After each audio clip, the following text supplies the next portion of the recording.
Baiklah, pada hari ini, selepas kita membincangkan faktor penyerahan Sarawak dan peristiwa penyerahan Sarawak, sekarang tiba masanya untuk kita mengenal pasti apakah reaksi yang ditunjukkan oleh masyarakat Sarawak berkenaan penyerahan Sarawak.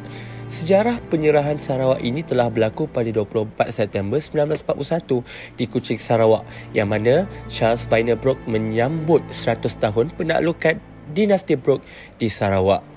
Pada tahun 1941, Charles Vyner Brooke telah memperkenalkan Perlembagaan Sarawak kepada rakyat Sarawak, yang mana dalam perlembagaan ini, Charles Vyner Brooke telah menjanjikan satu perkara yang penting kepada rakyat Sarawak, yang mana rakyat Sarawak akan diberi peluang untuk mewujudkan berkerajaan sendiri dan memperkenalkan kepada rakyat untuk meneruskan usaha untuk mendapatkan kemerdekaan daripada keluarga Charles Vyner Brooke. Tetapi semuanya berubah pada tahun 1941. Perang Dunia Kedua telah meletus di Sarawak, yang mana berlakunya pendaratan besar-besaran tentera Jepun di Sarawak, yang menyebabkan Sarawak ini berada di bawah pemerintahan ketenteraan Jepun dari tahun 1941 sehingga 1945. Sepanjang pendudukan Jepun di Sarawak, Jepun telah bertindak melakukan banyak kemusnahan, keganasan, sehingga menyebabkan Sarawak ini telah menjadi sebuah tapak padang jarak terkukuh, yang menyebabkan Charles Vyner Brooke ini tidak mempunyai modal untuk memulihkan Sarawak ini untuk mencapai kemajuan.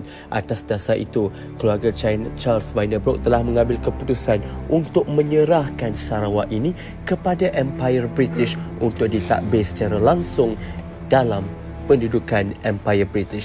Nak dijadikan cerita, pada tahun 1945, pasukan bersekutu telah menggugurkan bom atom ke atas Hiroshima dan Nagasaki di Jepun, menyebabkan Jepun akhirnya menyerah kalah. Lalu pentadbiran tentera British telah secara rasmi ditadbir oleh mereka.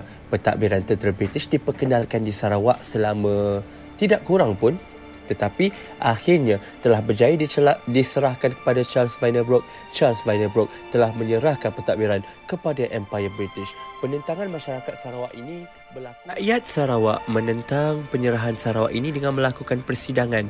Persidangan ini telah dijalankan oleh dua orang tokoh utama, iaitu Syarkawi Osman dan Johari Anang, yang mana mereka bertindak melakukan demonstrasi bagi setiap 1 Julai sebagai bantahan.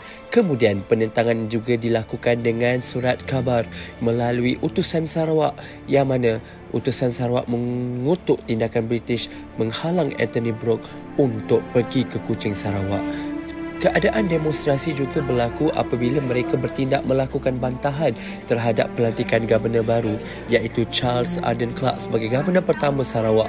Dalam demonstrasi itu telah dipimpin oleh Datuk Patinggi Habang Haji Abdillah dengan perkataan "No cession Sarawak to the British", dan mereka mahukan keluarga Brooke untuk memerintah.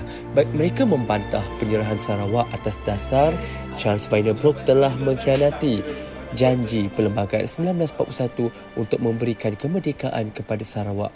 Bukan itu sahaja, mereka juga bertindak meletakkan jawatan beramai-ramai yang terdiri daripada guru, jabatan telegraf, polis marin, yang mana mereka menentang Pekeliling nombor 9 1946 yang menghalang penjawat awam untuk menyokong anti penyerahan Sarawak. Keadaan ini telah menghangatkan suasana yang menyebabkan seluruh rakyat Sarawak menentang penyerahan itu. Penentangan terhadap penyerahan Sarawak juga berlaku daripada Persatuan Rukun 13, yang mana Rukun 13 telah dipimpin oleh 4 barisan utama, iaitu Moshidi Siddiq, Rosli Dobi, Bujang Suntong dan Awang Ramli, yang mana mereka bertindak melakukan pembunuhan kepada Governor kedua Sarawak, Sir Duncan Stewart, pada 3 Disember 1949. Kesannya, Rosli Dobi, Awang Ramli, Bujang Sultong, Moshidi Siddiq telah didapati bersalah dan dijatuhi hukuman gantung sampai mati. Kematian mereka telah menyebabkan British menghalalkan penjajahan ke atas Sarawak, sekaligus menyemarakkan semangat patriotik kebangsaan untuk membebaskan Sarawak.